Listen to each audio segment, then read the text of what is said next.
Okay, next we're going to hear from Brian Schwartz. Now, Brian Schwartz is an interesting guy because he decided he might want to be an entrepreneur. And so we interviewed 50 entrepreneurs to see if he wanted to be an entrepreneur. And then he wrote a book called 50 Interviews about what these 50 entrepreneurs said.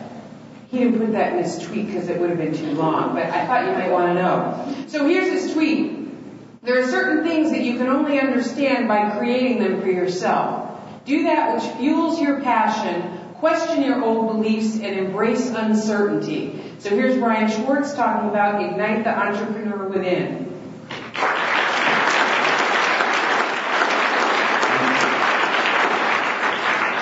Thank you, you're all still here and there's no door prizes. I'm very impressed. Thank you for sticking around.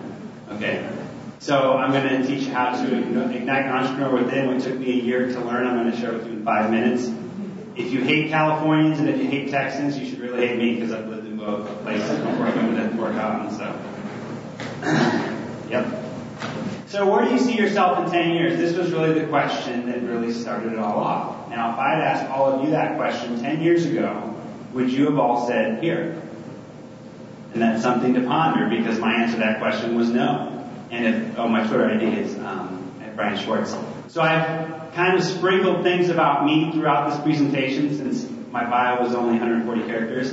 So we have a tiki bar in the back of our house. And sorry, I'm getting thrown off by that. All right. So the consuming passion was the last slide. This one is an impersonal goal. This is what distinguishes most successful entrepreneurs and unsuccessful entrepreneurs. They found something that is really not about them. It's not about the money. It's about something much bigger than themselves. They've learned to embrace risk, and I'll tell you this about risk, that once you've accepted the worst possible outcome, risk is no longer a paralyzing thing. It can actually be an empowering word, but you've got to first accept the worst possible outcome, and then you can move forward. Our entrepreneurs born and made, I want you to think about where your decisions come from, because if we all had control over our decisions, we'd all be models and millionaires. Your decisions come from your beliefs, and I want you to think about where your beliefs came from, and are they still serving you today? The most important thing that employers are looking for, I tell people this, is passion. They're not looking for somebody who's desperate to show up for a paycheck. And there's a lot of people in that situation right now. So you need to turn that trigger off and really find out what you're passionate about and then go look for work. So I'm going to talk about 10 of the entrepreneurs from the book. Ken Munch is the president, the person who started Cowden's Choice Olympics in Johnstown. This guy's got a pure heart, he's one of the 3 companies, of all 50 companies I interviewed, there's about 3 companies I'd want to work for, and that was one. Gail Goodwin inspired me today. She started with $100,000, and I love her quote, it's only when you have the courage to step off the ledge that you realize you've had wings all along, and that's all about getting past your fear. Mike Jensen, some of you know him from Fort Collins Real Estate, his startup cost was $28,000 in debt. He did use a business plan, but he looked for the win-win, and he retired before he was 30 years old, so you don't need a lot of money to start a company. You can actually start in debt. Jeff Moffitt, this guy lives in Wellington. He builds clocks. A lot of people don't know about this guy, but he started his business with $1,200. He does custom clocks for people. Follow your passion and everything else will work out. He works 7 days a week, 10 hours a day, and he loves it.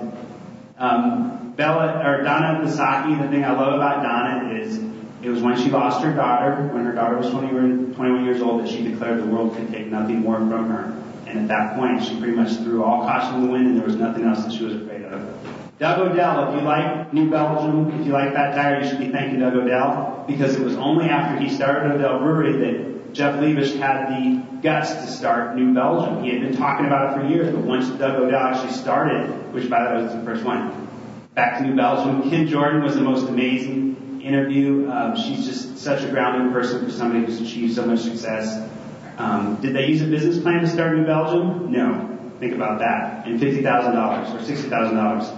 Michael Gerber, he wrote the book E-Myth, started with $25,000. This guy is the guru of small businesses. And did he use a business plan? No. He thinks it's a real waste of time. So I interviewed all these entrepreneurs. I found out there were a lot of misperceptions about an entrepreneur. David Wood, this was somebody I had lost contact with for 15 years, but this project brought me back in touch with him. He's the wealthy gypsy. He could have written the book 4-Hour Work Week. He started his business with $35. He's a full-time internet marketer. He has no permanent address. John Como started Horsetooth Hot Sauce.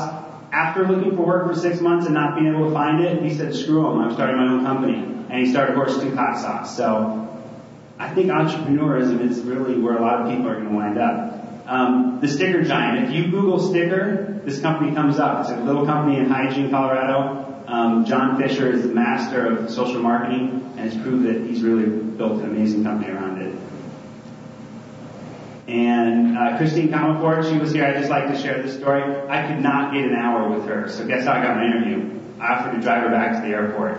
And during that, I interviewed her and had her speak into a recorder and gave her the questions. But she is somebody that just oozes passion. It's just incredible. Bob Parsons from GoDaddy. You've seen those ads. And he is an amazing guy. He says, we're not here for a long time. We're here for a good time. You know, he started a company that now employs over 2,000 people and is half a billion dollars. So I ask you, where do you see yourself in 10 years? And if, you are the author of your own life, and if you're not, somebody else is. I'm guaranteeing that somebody's leading you down another path. So Tula's interviewing 50 spiritual leaders because that's what she wants to do. So there are certain things you can only understand by creating them for yourself. I can tell you what it's like to be up here. I can tell you what it's like to run a marathon. I can tell you what it's like to be on TV. But until you do it yourself, you're never really going to understand. So that's 50 interviews, and thanks for listening.